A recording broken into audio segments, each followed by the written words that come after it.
Assalamu alaikum. Welcome to my YouTube channel everyone. সরিষার তেল দিয়ে আমের আচার, টক ঝাল মিষ্টি আচার, এটা খিচুড়ি দিয়ে খাওয়া হয়। তো এটা পুরো বছরই সংরক্ষণ করা যায়। তো এটা তেল দিয়ে বানিয়েছি, সরিষার তেল। আটিটা যখন একটু শক্ত হয় ওই সময় এই আচারটা বানানো উপযোগী সময়। তো এই সময় এখন বানাতে পারেন, তো অনেক টেস্ট হয়। তো আমাদের গাছ থেকে কয়টা আম পেড়ে নিলাম। তো আমি 5-6টা আমের বানাবো। তো আমাদের বেলকুনিতে দাঁড়িয়ে আম পাড়া যায়, গাছের ডালটা নিচে, ওই ডালের থেকেই নিয়েছি। তো আমাদের গাছে এবার অনেক আম হয়েছে। তো এখন আম পাড়া শেষ। আমগুলো ভালোভাবে ধুয়ে নিয়েছি পরিষ্কার পানিতে, 2-3টা ধোয়া দিয়েছি। তারপরে এই ছুলে নিব খোসাটা উপরের থেকে। তো এটা ছোলার পরে এটাকে আমি 4 টুকরা করে ভিতরের যেই আটিটা হয় ওইটা ফেলে দিব। তারপরে এগুলো আমি পিস করে কেটে নিব। আপনারা আপনাদের পছন্দ মতো এগুলো পিস করতে পারেন। আমি 4 টুকরা কি 6 টুকরা এরকম করেছি। যার যার পছন্দ মতো এটা টুকরা করে নিতে পারেন, কোনো সমস্যা নাই। তো এগুলো কাটার পরে আবার ধুয়ে নিছি ভালোভাবে, 2-3টা ধোয়া দিয়েছি। তো এখন আমি পানির থেকে উঠিয়ে নিব আলাদা একটা বাটিতে।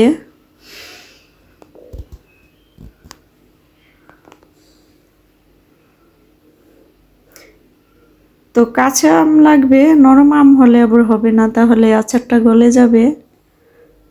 আমি কাঁচা আম নিয়েছি। তো এখন এই আচারটার জন্য যে মশলাটা বানাবো, আপনারা চাইলে 5 ফোড়ন বাজারে কিনতে পাওয়া যায়, ওটা দিতে পারেন। তো আমি এইখানে কিছু 5 ফোড়ন নিয়েছি, আর 2টা শুকনো মরিচ, 2টা দারচিনি, এলাচ, ধনিয়া, শাহি জিরা, জিরা, এলাচ, মেথি, মৌরি, রাঁধুনি, কালো জিরা, এগুলো মিক্স করে ভেজে নিয়েছি গুঁড়া করে। তো এখন সরিষার তেল দিয়ে দিলাম, এর মধ্যে 2টো এলাচ, লং 2টা, দারচিনি, তো তেজপাতা একটা 3-4 টুকরা করেছি। তারপর একটা শুকনা মরিচ দিয়ে দিয়েছি, আর কিছু কালো জিরা তেলের মধ্যে দিয়ে দিলাম। তো এখন রসুন আদা পেস্ট দিয়ে দিলাম, এটা একটু ভেজে নিব। তো যেহেতু সরিষার তেল, এই জন্য উপরে বাবল উঠবে অনেক।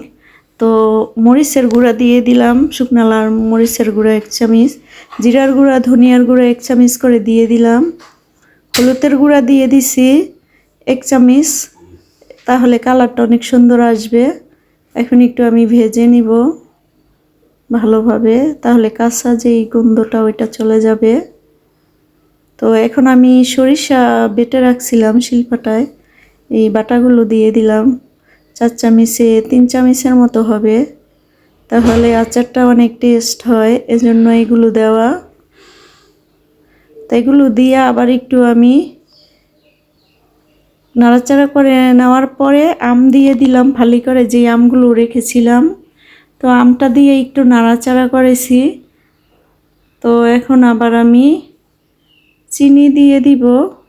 চিনিটা দিব 4 কাপের হাফ কাপের মতো হবে এরকম। তো আপনারা কম বেশি বাড়ায় দিতে পারেন, তো যাতে হালকা মিষ্টি হয়। এটা যেহেতু খিচুড়ি দিয়ে খাওয়া হবে, টক ঝাল মিষ্টি আচারটা, তো আমি আমার পছন্দ মতো চিনিটা দিলাম। তো এটা দিয়ে আবার একটু নাড়াচাড়া করে নিব, আর স্বাদ মতো লবণ দিয়ে দিব। তো এভাবেই কতক্ষণ আমি কুক করে নিব চুলায়। তো আমটা যখন সিদ্ধ হয়ে যাবে ওই সময় আমি নামিয়ে নিব। তো যেহেতু এটা সরিষার তেল প্রচুর বাবল উঠবে উপরে। তো এরকম যখন কালারটা হবে মশলাগুলো এই ব্রাউন কালার হলে ওই সময় বুঝবেন যে এটা হয়ে গেছে।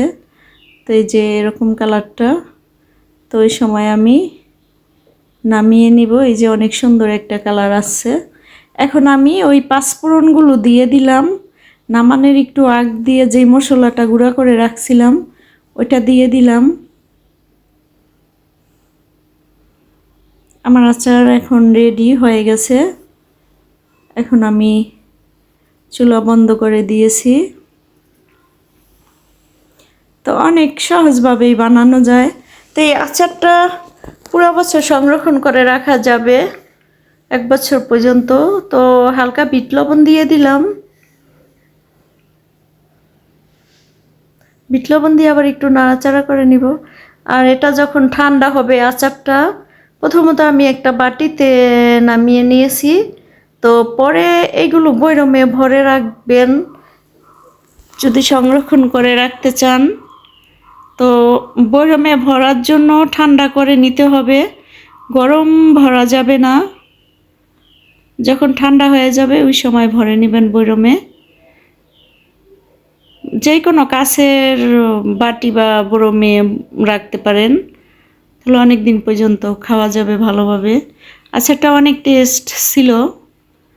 তো বানানো মাত্রই আমার মেয়ে খিচুড়ি দিয়ে খেয়েছে, বলে আম্মা আচারটা অনেক টেস্ট হয়েছে, এখন আমাকে আরও বানিয়ে রাখতে বলে, আমি যেন পুরো বছর খাইতে পারি। আমি আচ্ছা বানাবো।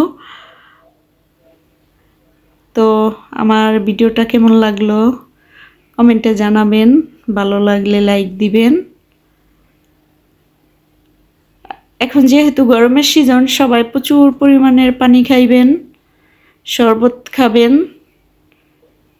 তো পানি জাতীয় খাবারটা বেশি খাবেন। সবাই সুস্থ থাকবেন, ভালো থাকবেন। আর আমার চ্যানেলটি যারা সাবস্ক্রাইব করেন নাই, প্লিজ প্লিজ সাবস্ক্রাইব করে দিবেন। আল্লাহ হাফেজ।